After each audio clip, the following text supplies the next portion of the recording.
Monsieur le Président du Sénat, Monsieur le Premier ministre, Mesdames et Messieurs les parlementaires, mes chers collègues, 7, 8, 9 janvier, 13 novembre, la France a été attaquée, la France a été visée, la France a été blessée, la France a été meurtrie.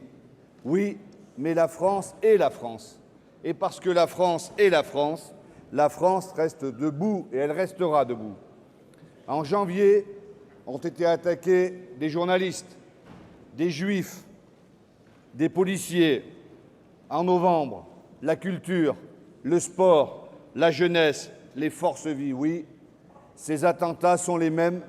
Ils partent de la même lignée, de la même histoire. Ils partent de ceux qui veulent mettre à mal non seulement notre pacte républicain, mais tout bonnement notre pays. Ils veulent abattre les symboles de la France, déchirer notre pacte républicain, abîmer notre façon de vivre.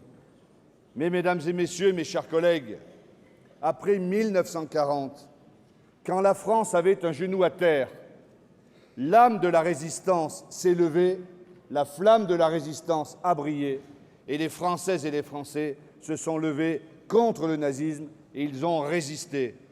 Et je ne doute pas qu'en novembre 2015, quand la France a été attaquée par le fascisme, attaquée par l'intégrisme religieux, attaquée par le djihadisme, attaquée par Daesh, je ne doute pas un instant que l'âme de la résistance soufflera encore chez nos compatriotes et que les Françaises et les Français sauront se dresser, oui, et notamment la jeunesse qui a été visée, cette belle jeunesse que nous avons parfois tendance, certains, à stigmatiser, mais cette jeunesse qui est l'avenir, la force, la joie de notre pays, oui, cette jeunesse-là, ce seront les résistants de demain.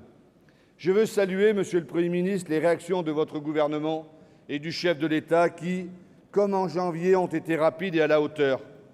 Le Président le disait tout à l'heure, toute la puissance de l'État a été mise en œuvre, toutes les mesures de sécurité, les moyens possibles pour prendre des décisions fortes et indispensables que nos concitoyens appelaient de leurs vœux. Mais pour ce faire, ça a été dit avant moi, l'unité nationale, la cohésion nationale sont absolument indispensables. Et le rôle de ce Congrès, le rôle des parlementaires français, c'est de montrer que nous sommes unitaires, que nous sommes pour l'unité nationale, que nous voulons défendre ensemble les valeurs de la République, parce que nos concitoyens sont touchés, parce que certains sont abattus. S'ils voyaient que nous nous divisions, si Daesh voyait que nous divisions, alors ils auraient gagné et les Français seraient dans le néant. Oui, chers collègues, restons unis à l'image de tous ces Françaises et ces Français qui se recueillent en ce moment même, hier, avant-hier, demain, sur les lieux de drame. Mais outre l'unité, il y a aussi la solidarité. Et nous pouvons être fiers de toutes ces Françaises et ces Français qui, vendredi, ont ouvert leurs portes, qui sont allés donner leur sang, qui sont allés accueillir des gens blessés. Oui, c'est ça l'âme résistante de la France, c'est ça la fierté de la France. Des femmes et des hommes, des jeunes comme des moins jeunes, qui ne sont pas repliés sur eux-mêmes, mais qui sont ouverts sur les autres. Alors oui, le Président de la République a fait un discours fort tout à l'heure, et évidemment, notre groupe soutient son action. Il a fait un discours fort à 3 niveaux. La France, d'abord, oui, nous devons assurer la sécurité de nos concitoyens. Nous devons leur démontrer que la puissance de l'État est là et que l'État saura répondre à leurs questions et que leur sécurité sera assurée. Nous voterons évidemment le prolongement de l'état de droit, de l'état d'urgence, l'état de droit, nous le soutenons tout le temps, de l'état d'urgence.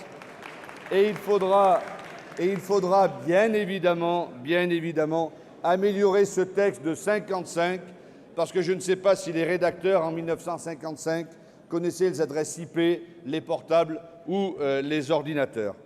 Et dans ce cadre-là, nous serons à côté du gouvernement, Monsieur le Premier ministre, pour aller vider les caves, vider les hangars, vider les lieux où toutes ces armes prolifèrent. Profitons de ce moment pour nettoyer la France et certains territoires de France qui sont attaqués. Mais il y a aussi l'Europe, le président l'a dit. Oui, l'Europe. Que fait donc l'Europe? À part regarder la France aller sur les terrains d'opération, l'Europe doit bouger, l'Europe doit s'assumer, l'Europe doit assumer ses responsabilités, l'Europe doit assumer le contrôle aux frontières.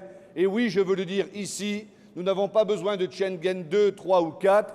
Le Schengen d'aujourd'hui, si nous allons jusqu'au bout, il suffira à régler un certain nombre de problèmes. Alors évidemment, l'Europe devra avancer, mais le monde, oui, il faut absolument, et le président de la République nous l'a dit tout à l'heure, une résolution du Conseil de sécurité, parce que quand la France est attaquée, quand les autres pays sont attaqués, c'est le monde entier qui est attaqué. Il faut qu'une coalition internationale mondiale avance pour éradiquer Daesh, et le président de la République n'a pas attendu ces derniers jours pour discuter avec M. Poutine et M. Obama, et il n'est pas besoin de changer de stratégie pour gagner la guerre. Le président de la République l'a dit, la solution ne peut pas être Bachar, mais par contre, notre ennemi, notre seul ennemi aujourd'hui, c'est Daesh. Allons dans cette stratégie et je pense que nous pourrons nous en sortir. Enfin, les mesures qui sont prises, nous les soutiendrons. Elles coûteront vraisemblablement de l'argent, mais à situation exceptionnelle, réponse exceptionnelle.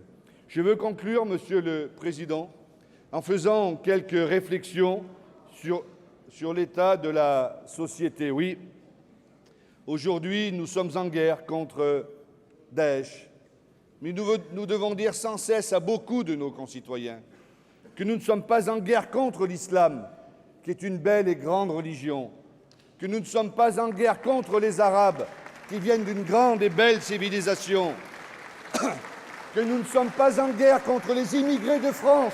Ce sont nos frères, et encore moins contre la jeunesse immigrée de France. Ce sont nos enfants ou les amis de nos enfants. Et nous devons l'assumer haut et fort tous les jours. C'est le rôle des parlementaires français que de le dire.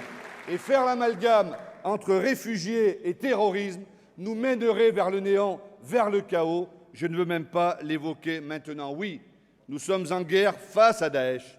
Et cette guerre, elle est forte. Et nous devons la gagner, nous devons vaincre l'ennemi, comme le disait le président de la République.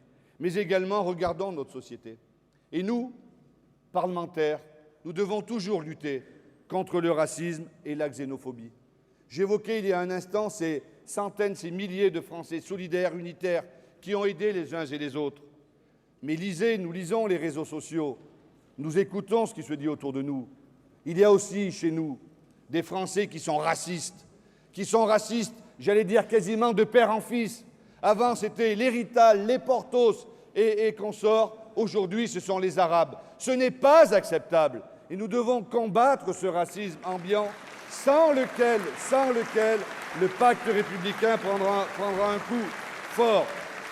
Et nous devons argumenter, expliquer, aller chercher certains de nos concitoyens qui dérivent ou qui sont à la dérive et leur dire que la facilité, le populisme n'a jamais été la règle dans notre pays. Je conclus pour vous dire que nous sommes un pays sous le choc, un pays qui a subi beaucoup d'émotions. Les Français sont inquiets et j'espère qu'après le discours du président de la République, les mesures que Manuel Valls et son gouvernement mettront en œuvre nous rassureront nos compatriotes. Il ne faut pas être tétanisé par ce qui vient de se passer. Et le groupe socialiste et républicain du Sénat, évidemment, soutiendra le président de la République et le gouvernement dans ses actions. Mais pour éradiquer Daesh, il faut une guerre totale, et nous la soutiendrons. Il faut assurer la sécurité maximale pour nos concitoyens et toutes les mesures qui devront être prises, nous les soutiendrons. Enfin, il faut une unité nationale, une cohésion nationale sans faille, parce que nous avons 3 objectifs essentiels. Ces 3 objectifs, c'est la défense, la promotion, porter la République le plus haut possible, la République jusqu'au bout. C'est faire en sorte que la laïcité soit présente partout, dans tous les territoires, dans tous les quartiers, dans tous les territoires ruraux, urbains de notre pays. C'est par la laïcité que nous remonterons notre pays. Et enfin, après la République et la laïcité, c'est évidemment le vivre ensemble pour tous qui doit nous guider dans le cadre de notre pacte républicain. Monsieur le Premier ministre, Mesdames et Messieurs, le groupe socialiste et républicain soutiendra l'action de votre gouvernement et les propositions du président de la République. pour que la France reste la France et pour que les Françaises et les Français soient fiers de vivre en liberté, avec beaucoup de force, et qu'ils se disent « nous sommes tous Français, nous sommes des frères, des sœurs, des cousins, des pères, des mères, mais une chose nous rassemble, la liberté, l'égalité, la fraternité ». Je vous remercie. Merci, Président Guillaume. Pour le groupe Union des démocrates et indépendants de l'Assemblée nationale, la parole est au Président Philippe Vigier.